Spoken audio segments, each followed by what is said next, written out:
Hey everyone. So there has been a bit of a spat recently on Twitter between liberal political commentator Keith Olbermann and right-wing blogger Andrew Breitbart concerning alleged sexual assaults at Occupy camps. Now, regardless of what you may think of these two individuals, full disclosure, I consider myself a fan of Olbermann. It is always best to do your own research and study all that is available for you in order to get as accurate a picture of the story as you can, regardless of what the end result might be. To me, this is a rule that we should hold in every aspect of our lives. Now, this whole thing seems to have started when Olbermann tweeted to somebody on the 14th of February, quote, "No Occupy rapes, no cover-ups, no apology, no retraction, and no credibility." This prompted a list to go up on Breitbart's site Big Journalism of 17 alleged rapes and other sexual offences that took place between the 16th of October and the 19th of November 2011. This in turn brought in Markos Smilitsas, who is the founder of liberal weblog Daily Kos and friend of Olbermann's, who hosted on his website an article written by Olbermann with the headline "Debunking Breitbart's Occupy Rape List." Keeping up, we end, for the purposes of this video, at a point-by-point debunking of Olbermann's debunking by Lee Stranahan, again at Big Journalism. I will leave all links in the description box of this video. Now this is where I come in. I may be a liberal, but I am a skeptic first, and just because I am a fan of Keith and other left-wing commentators like Rachel Maddow doesn't mean my skeptic side is overwhelmed by ideological blindness every time someone attacks a position or a belief I hold. I care about whether the things I believe in are correct or not, and so, first off, I have to call out Keith here. Your assertion that there have been no Occupy rapes is untrue. Let's take a look at this story, in which a Occupy Cleveland protester alleges that she was raped. Now you say that there have been no arrests and the police officers gave no indication that the alleged assailant was a member of Occupy. Yet in the story it quite clearly says that the woman was allegedly sexually assaulted in an Occupy tent she was sharing with someone that she had never met before. You may be technically correct in that there is no indication the assailant was a member of Occupy, but seeing as there is no criteria or forms that you have to sign in order to attend protests or to pitch a tent, the point is essentially moot. Whether this person believed in the ideas and beliefs of Occupy is irrelevant. It allegedly happened on an Occupy site, and it does you no service to muddy the waters like this. The same with this story, where a woman was raped in George Square, Glasgow, the home of the Occupy Glasgow camp. Now, while the protesters did take appropriate steps after the fact, more about that later, it again was a sexual assault at an Occupy camp. This story is nowhere near debunked as you headlined in your Daily Kos article. You didn't offer any evidence that the rape didn't take place. In fact, you didn't talk about it at all, except for what happened afterwards. You dropped the ball here, Keith. By only talking about the positive after effects while not even mentioning the rape, you do a disservice to yourself and the woman in question. In this case, it makes you as bad as you claim the other side is. You have to take the good with the bad. And if you want to talk about the great things that Occupy has done, like making income inequality such a hot topic that even high-ranking politicians are addressing it, then you have to talk accurately about the alleged assaults that happened within the camps. By not being fully honest about them, it gives your opponents more ammunition to throw back at you while claiming that you have something to hide. Saying that, the small amount of bullshit from Olbermann is nothing compared to the overwhelming avalanche spewing forth from the journalists over at Big Journalism.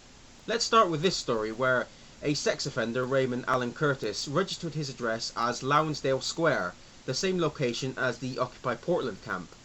There is no evidence that he was even there, but that will not stop Lee Stranahan from making the most tenuous link you've seen in a long time.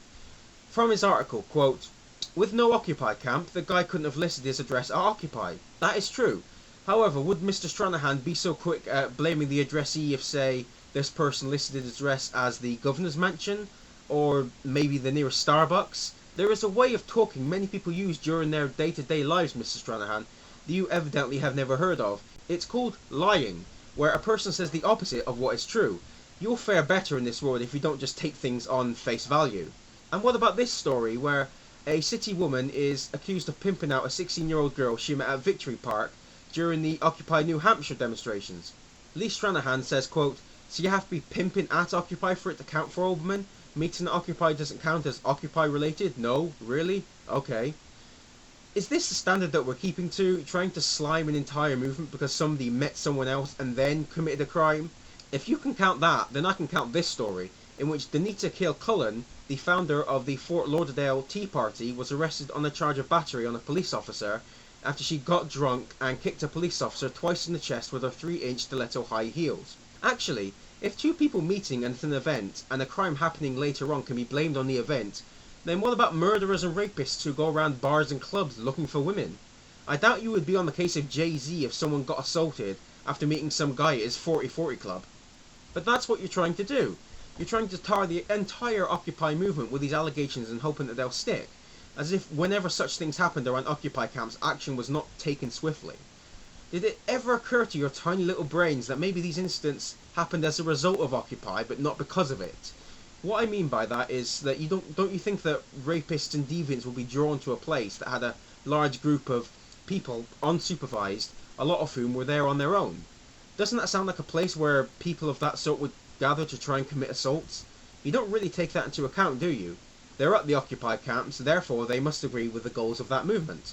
Anytime you get a large crowd of unsupervised people, there is a risk of assault. If you don't believe me, then just talk to anyone who's ever been taken advantage of at a music festival. You wouldn't blame the entire Glastonbury Music Festival as a whole for a crime that was committed there. Also, since when did these crimes have anything to do with Occupy goals? Did anyone else see Occupy camps advocating for rape? These crimes happened, yes, and whoever perpetrated them should be punished to the fullest extent of the law. With all due respect, though, they have absolutely nothing to do with the topics of income inequality and unlimited political spending. It doesn't make these topics wrong just because of their proximity to crime, no matter how much you want them to be. When such abhorrent crimes were alleged to have taken place, things were done at the camp. A lot of them operate a zero-tolerance policy towards alcohol, drugs, and violence. In fact, at the Occupy Portland camp, where the sex offender gave his address, public safety team member Nat Holder said, quote, "I personally will engage with police if that's necessary and we'll take care of the problem, and it's zero tolerance for violence." Want another example? Let's go back to the story in Glasgow. A statement by Occupy Glasgow reads in part, quote, "We are fully committed to working with Strathclyde Police in their current investigation and in continued improvements to the provision of safety to occupiers, the homeless and the general public that use George Square." The Occupy was even put on hold while the police continued their investigations. Hardly fits your profile as the protesters all being a bunch of fascistic, violent anarchists, does it? Your blaming of the victims and the Occupy movement for these heinous crimes only show your true colours. It is dishonest at best and outright purposeful lying at worst. Anything that can bolster your own positions and agenda is fair game, apparently, even if it means using stories about sexual assaults as political cannon fodder. Now, I'm no massive Occupy sycophant. I have my own problems with them, but lying and twisting words, and with your own clumsily handed approach to these stories, you are just as bad as those on the left who think that Occupy can do no wrong and blindly follow their cause with no care for the facts. The sad thing is that in today's increasingly divisive political atmosphere, this sort of thing will work. Conservatives and liberals will each pick their side and hear nothing against what they perceive as the real truth. Even reading these words, I realise I could be subjected to such wide-ranging name-calling as a neocon, a liberal stooge, or even a tool for big government. As always, no extreme is 100% truthful, and the answer lies somewhere in between, although, in my opinion, still to the left. Cheerio, everyone.